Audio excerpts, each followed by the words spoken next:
Hi everyone. So attempt number like 5 for recording on this camera. I'm using the our older Nikon DSLR, the D5100, and I had it set to manual focus, but I was having some difficulty even seeing on the viewfinder whether or not I was in focus. So now we're going to try autofocus, but not having it continually autofocus because that makes lots of noise and it's constantly hunting, looking for my face. Very obnoxious. So hopefully, if I keep an eye on things and I don't move from this position, hopefully we'll be okay. So I wanted to do a recent surprising and disappointing products. So it's kind of like favorites, except it's things that like exceeded my expectations that I got recently, or kind of didn't live up to my expectations, or was disappointed in for one reason or the other. So I have some things from the drugstore, and actually my 2 disappointing products are high-end, so I'm going to just start out with those. And you know, these are just like personally why I was disappointed. First is the Lorac Pro I Love Brunch palette, and isn't this pretty packaging? So pretty. And I mean, you could see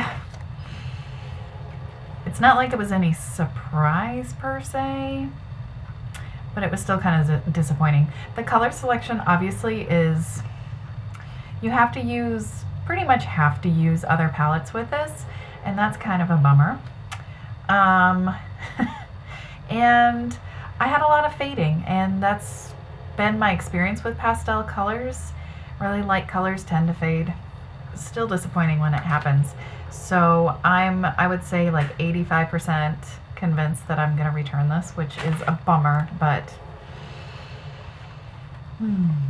Another thing that disappointed me, this Marc Jacobs blush, the Air Blush in Flesh and Fantasy. I expected something that wouldn't be so powdery. If I stick my brush in there, it just kicks up so much powder. I understand with softer formulas they're going to do that a little, but I feel like it's pretty extreme on this blush. And when you're paying, I don't know, $30 to $40 for a blush, I'm just expecting something that's not going to do that so much and make such a mess. And then the color for me it didn't kind of live up to my hopes, so that's not the product's fault. I just had kind of unreasonable expectations because I thought I was going to be able to see the sheen a little bit more. It didn't really translate all that well on my face, so that was why that one's kind of disappointing to me.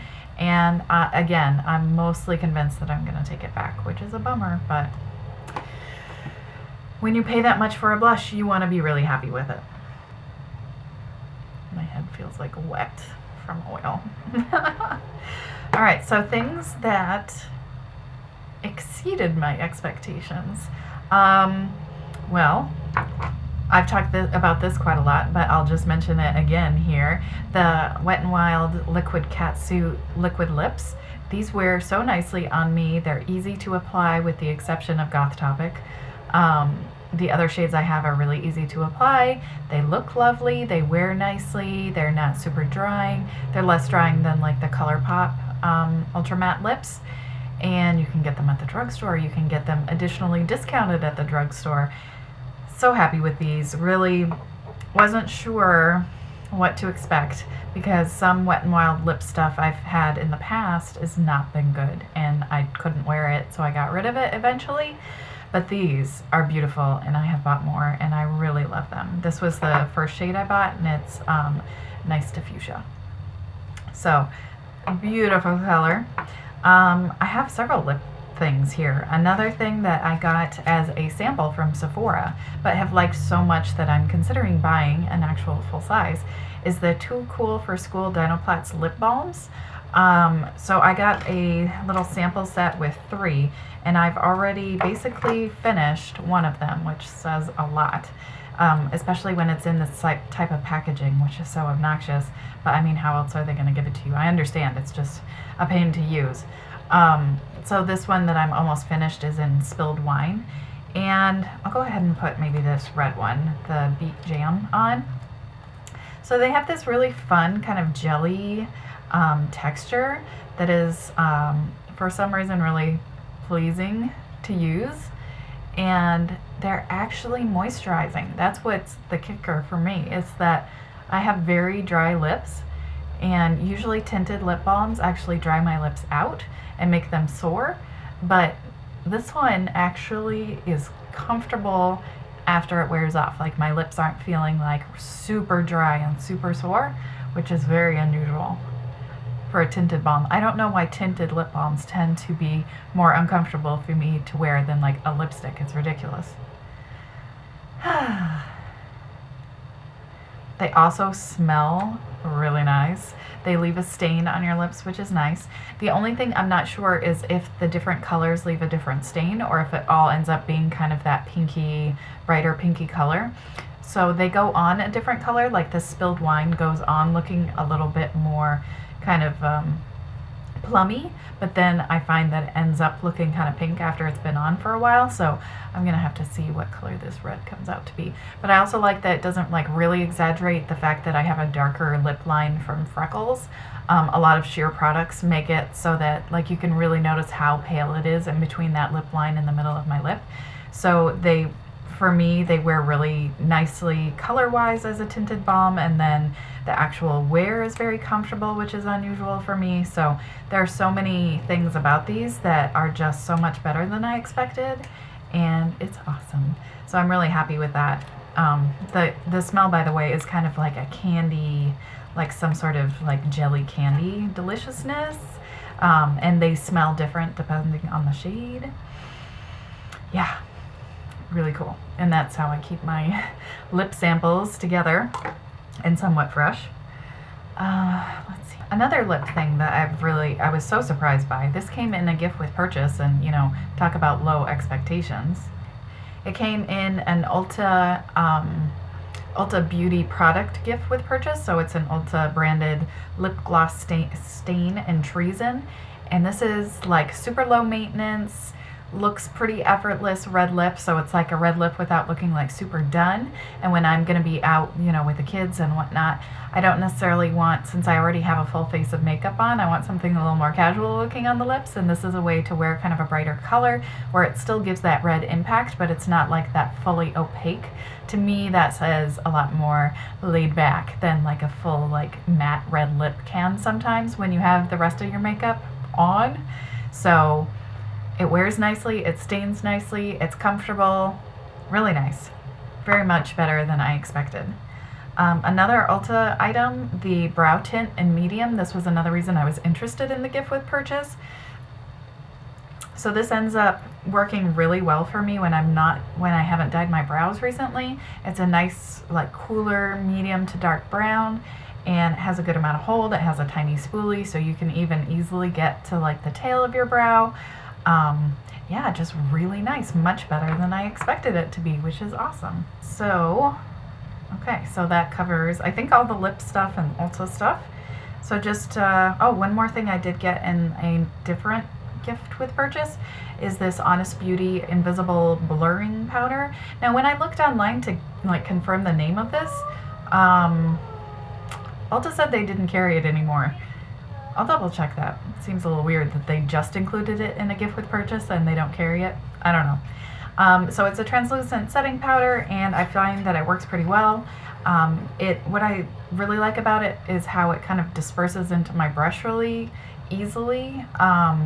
It doesn't kind of clump up and like require a lot of kind of swirling to get it more distributed through the brush, as opposed to being all kind of clumpy. And it seems to set almost as well as my IT Cosmetics by Pores, but is a little bit less drying, which is nice. I have to be so careful with that cosmetics powder because it can really start drying out areas that are already a little dry. So yeah, it's just a little easier to use, and I've been using it a lot now. What I have on my face today is the RCMA No Color Powder, and I got a whole different face situation going on right now, so it's hard to say how that works because I have like a lot of Becca's Shimmering Skin Perfector in Pearl liquid mixed in with my Kat Von D Lock-It foundation. So I'm looking, it's been several hours. Let's see, when did I put this makeup on? Like 6 hours ago. I have not blotted, and I am looking rather glowing at the moment, and I feel a little bit, the cheeks feel fine, but the forehead feels a little, I don't even want to touch other places because I'm sure it would be kind of gross. Anyway, and it works nicely for touching up, like if I just want to put it over oily areas or if I blot first and then put more powder over, so I've been really happy with that. And last, like most surprising product is this Maybelline Dream Cushion Foundation in shade 10. Now the color isn't great for me, and I did a demo and review of this, and what amazes me so much is how well it wears. It applies so easily, it doesn't settle into my pores. I can use the little sponge thing it came with, though it's very hard to clean, so I can totally understand why you would use a beauty blender because that's a lot easier to clean. And the finish is nice. It has kind of a natural finish. It wears all day. I mean, it's just really super nice product. If they had more shades, I would say that this would be for almost everyone because it sat nicely on my dry areas. It sat nicely on my oily areas. It's just really nice, so surprising, and it is a little more expensive, and a major downside is the lack of shades, but if you can get your shade, it's lovely. I put the NYX white foundation mixer into this so that it will be more usable. Now that will probably affect how it wears on me, but whatever, I want to use it because it is such a nice product. So I think that's it. Oh wait, I have one more thing. Last thing is the e.l.f. Baked highlight in Moonlight Pearls. So I had heard a little bit about this, maybe on Nikki tutorials, and I think I saw it on Kathleen Lights. And once I kind of scraped it down with a paper towel, I was able to get more of the actual product up. And it's just a really lovely highlight. You know, it sits really well on I have some like fine lines on my cheeks, and a lot of highlights will kind of bunch up almost in those lines. Like when I smile, it will really accentuate those lines, whereas I feel like this is, you know, for a shiny highlight that isn't like a gloss, you know, a moisture, balmy type texture, those are gonna sit over fine lines better. But for a powder highlight, it really does sit quite nicely on those fine lines, and it's very accessible. I got this one at Target. The price is great. Yeah, so I've been really happy with this. So I don't know what else to say. It's good. I didn't have a lot of expectations for it, but it was good, you know. I will say if Kathleen likes it, that usually is more of an indication that the finish will be something that will work for me, since she also prefers more of a sheen as opposed to the like really super intense metallic highlights, which are obviously harder on the fine lines and whatnot than something that's a little bit more of a sheen. So yeah, anyway, I think that's it for me for my recent surprising and disappointing products. I hope this was interesting, helpful, etc. Let me know if you've had any recent pleasant surprises or disappointments. I would love to hear from you in the comments below. I hope you're having a wonderful day. Thank you so much for watching, and I'll see you soon. Somebody needs some hairspray. Found it. See if I can keep it from getting in my coffee.